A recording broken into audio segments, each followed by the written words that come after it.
Assalamu alaikum. And I have a message for sisters who are taking on the hijab. It is World Hijab Day, and I just want to wish all of you a good celebration. But just to quickly say that World Hijab Day is not an official Islamic celebration. It is an attempt by a sister to be able to raise awareness both Muslim women and non-Muslim women who have decided to take on the hijab.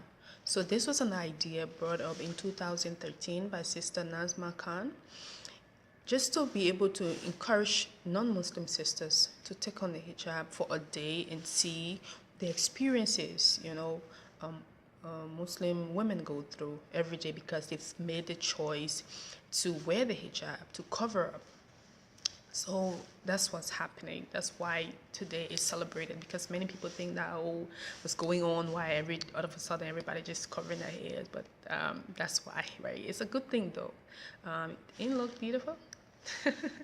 Okay, but my message here today is to all of the sisters out there who have decided by will to take on the hijab and to carry on as a lifestyle as their daily lives in terms of leaving their household to go to places. You can go ahead. That's what you want to do, and it's your personal choice. Firstly, ask Allah to guide you. Pray that Allah guides you so that, because especially when you live in a judging society, in a society that is not religiously tolerant, in a society that is majority are non-Muslims, it becomes a very difficult thing. It becomes something that you have to always be on the defensive.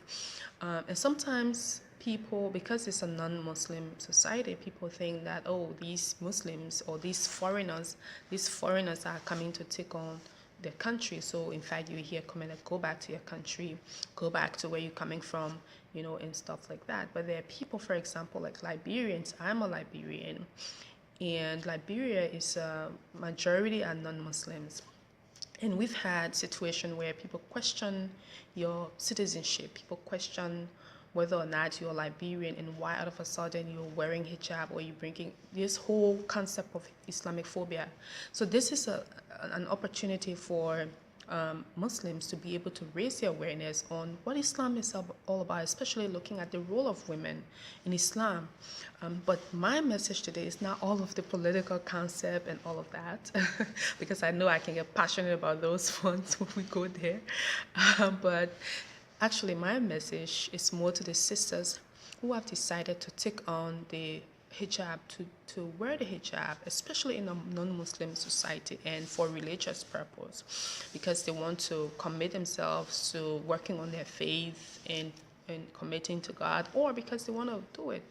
So if you are taking the hijab for religious purpose, go ahead and do it. I have few one or two pointers for you, sisters. I know it can be really challenging if you're in a society that is almost 70% or above that are non-Muslims. And as a young woman, it puts a lot of pressure on you because suddenly you're living in a society where there are non-Muslims everywhere you go. Whether it's in your school, it's at your workplace, it's in a taxi going to board, it's just your neighbors, your roommates and friends, and in fact even relatives are non-Muslims. So if you had a lifestyle of before not covering and suddenly you change, people may start thinking, oops, what's going on? You girl, it looks like you're thinking some people, these how do you call them? They call it ISIS people around and all those kinds of Islamophobic comments, you hear them. But I just want to tell you a few things. Firstly, keep your cool, right? Keep your cool and just be you. Just be your normal self, because there's nothing extra that have changed. It's only that you decided to cover up and you decided to get closer to Allah and pray and do all those things that you want to do, right? That's one. Two, all you need to do not take on the hijab because your husband said you should take it on, or because your fam or you see your friend wearing it, so it's cool, you want to wear it. everyone have different experiences about their hijab journey, or how and why they're taking on the hijab and the challenges they've gone through, and how they've been able to cope with that, whether it's in workplace and other places, right?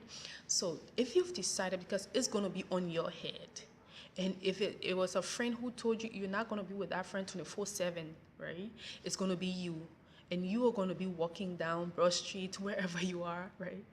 So it's up to you to decide how you want to carry that. Thirdly, let your hijab be the alarm clock. But let me go back to the second point about your husband, right? Whether if your husband tells you to put on the hijab, and you shouldn't do that because it's your husband saying it. And I'm not saying this to tell you to disrespect your husband. It's a good thing if your husband says, oh, well, the hijab is a nice thing and da da da, it's a good thing. But what I'm saying is that if you're doing it because of an external factor, an external force, or your family, or your parents, or your mother, or your father forcing that on you, you might just do it, or your husband, you might just do it because they're present or it's for their face. But so it might not be something lasting for you, and you won't feel the connection to why you're doing it. And secondly, if your husband leaves you, or something happens, relationship has its ups and downs.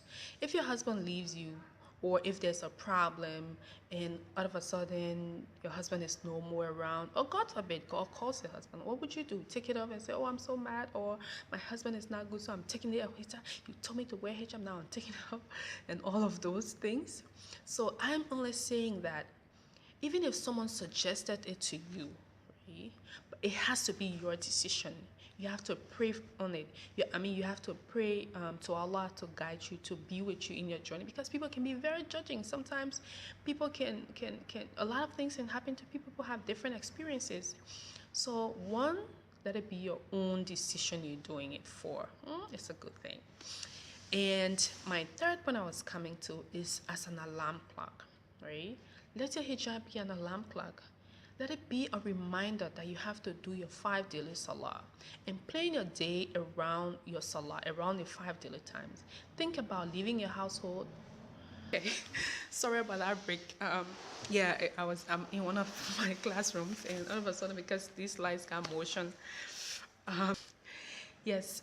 So as I was saying, plan your day around the 5 daily salah.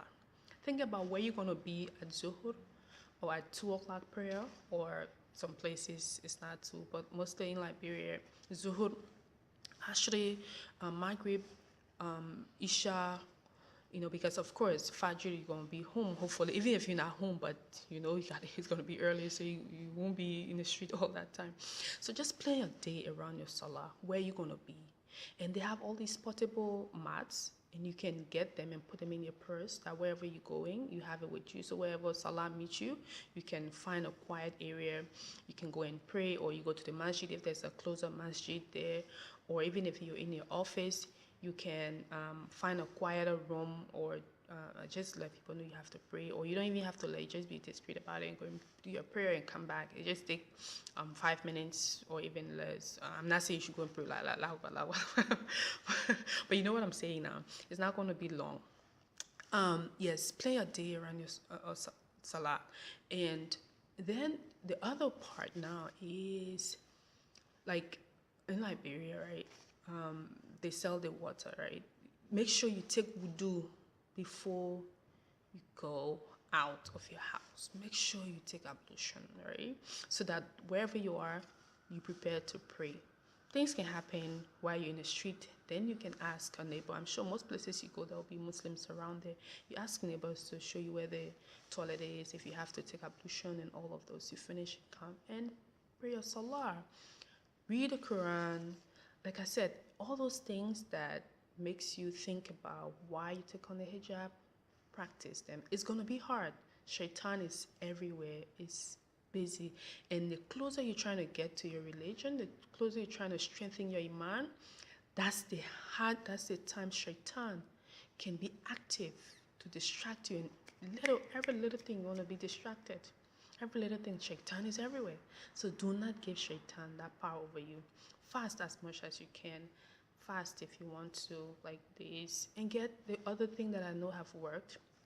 Find sisters who you connected, right? That sisters who are interested in learning more about their religion, learning more about their faith. Sisters who are interested in things that will benefit you in the dunya, in the hereafter, but mostly in the hereafter, right? So, again, just remember those things.